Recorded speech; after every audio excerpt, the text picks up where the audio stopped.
एक सवाल जो आजकल हर वैज्ञानिक को परेशान कर रहा है, साथ ही ये सनातन धर्म के लिए बेहद जरूरी है। सवाल है कि क्या रामायण कालीन में मोहनजोदाड़ो और हड़प्पा के नगर मौजूद थे?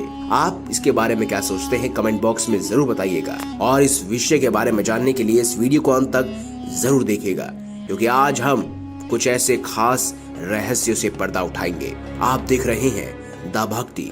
अगर अभी तक आपने हमारे चैनल को सब्सक्राइब नहीं किया तो देर किस बात की, अभी चैनल को सब्सक्राइब करें और बेल आइकन जरूर दबाएं, ताकि ऐसी ही खास लेटेस्ट अपडेटेड वीडियोस आपको जानने और सुनने को मिलती रहे। आर्यभट्टा के अनुसार महाभारत काल का युद्ध 3137 ईसा पूर्व में हुआ था, अर्थात 5154 वर्ष पूर्व। अंग्रेजों की खुदाई से माना जाता है कि 2600 ईसा पूर्व अर्थात आज से 4616 वर्ष पूर्व एक नगर की स्थापना की गई थी। वो था हड़प्पा नगर और मोहनजोदाड़ो। कुछ इतिहासकारों के अनुसार इस सभ्यता का काल निर्धारण किया गया है लगभग 2700 ईसा पूर्व से 1900 ईसा पूर्व तक। पहले की खुदाई और शोध के आधार पर यह माना जाता है कि 2600 ईसा पूर्व यानी कि 4617 पूर्व हड़प्पा और मोहनजोदाड़ो नगर सभ्यता की स्थापना हुई थी। कुछ इतिहासकारों के अनुसार इस सभ्यता का काल 2700 ईसा पूर्व के लगभग माना जाता है। वहीं वैज्ञानिकों का यह शोध प्रतिष्ठित रिसर्च पत्रिका नेचर ने प्रकाशित भी किया था। 25 मई 2016 को प्रकाशित एक लेख में दुनिया भर की सभ्यताओं के उद्गम को लेकर कई बहस छिड़ गई थी। वैज्ञानिकों ने सिंधु घाटी की पाटरी की एक नई सिरे से पड़ताल की और ऑप्टिकली स्टिमुलेटेड लुमिनेसेंस तकनीक का इस्तेमाल कर इनकी उम्र का पता लगाया गया तो यह 6000 वर्ष पुराने निकले। इसके अलावा अन्य कई तरह के शोध से यह पता चला कि यह सभ्यता 8000 वर्ष पुरानी है। इसका मतलब यह है कि यह सभ्यता विद्यमान थी जब भगवान श्री राम का काल था और श्री कृष्ण के काल में इसका पतन होना शुरू हो गया। वहीं दोस्तों, कई वैज्ञानिक तो इस बात को सच भी मानते हैं। वैज्ञानिकों की एक टीम के अनुसार सिंधु घाटी सभ्यता का विस्तार हरियाणा के भिराना और राखीगढ़ी में हुआ था। वहीं उन्होंने भिराना की एकदम नई जगह पर खुदाई शुरू की और बड़ी चीज बाहर लेकर निकली, जिनमें जानवरों की हड्डियां, गायों के सींग, बकरियों, हिरण और चिंगारों के अवशेष मिले।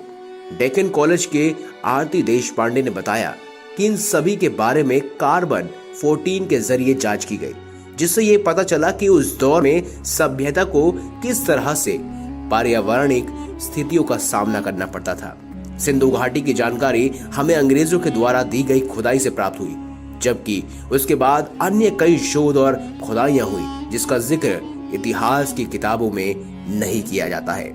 इसका मतलब ये है कि इतिहास के ज्ञान को कभी अपडेट नहीं किया गया, जबकि अन्य देश अपने यहाँ के इतिहास ज्ञान को अपडेट करते रहते हैं। ये सवाल है कि कैसे हिंदू सभ्यता नष्ट हो गई थी।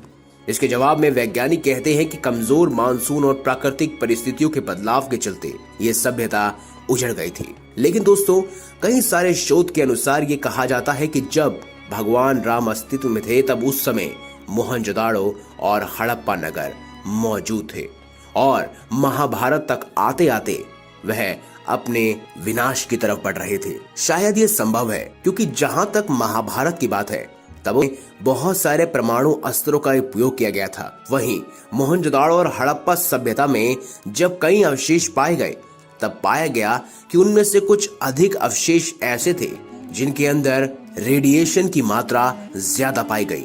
रेडिएशन वही जो एटॉमिक बॉम्ब से निकलता है। तो ऐसे में क्या ये माना जा सकता है कि महाभारत में इस्तेमाल हुए परमाणु बम में से कुछ बम हड़प्पा नगर और मोहनजोदाड़ो में भी गिरे थे, जिसकी वजह से वहां के लोगों का विनाश हो गया था? क्या ऐसा संभव है? आप इस पर क्या सोचते हैं? कमेंट बॉक्स में हमें जरूर बताएं। और अगर आपको ये वीडियो अच्छी लगी हो तो वीडियो लाइक करें, चैनल को सब्सक्राइब करें और ज्यादा से ज्यादा शेयर अवश्य कीजिएगा। मिलेंगे अगली बार एक नई खास वीडियो के साथ, तब तक के लिए बहुत बहुत धन्यवाद।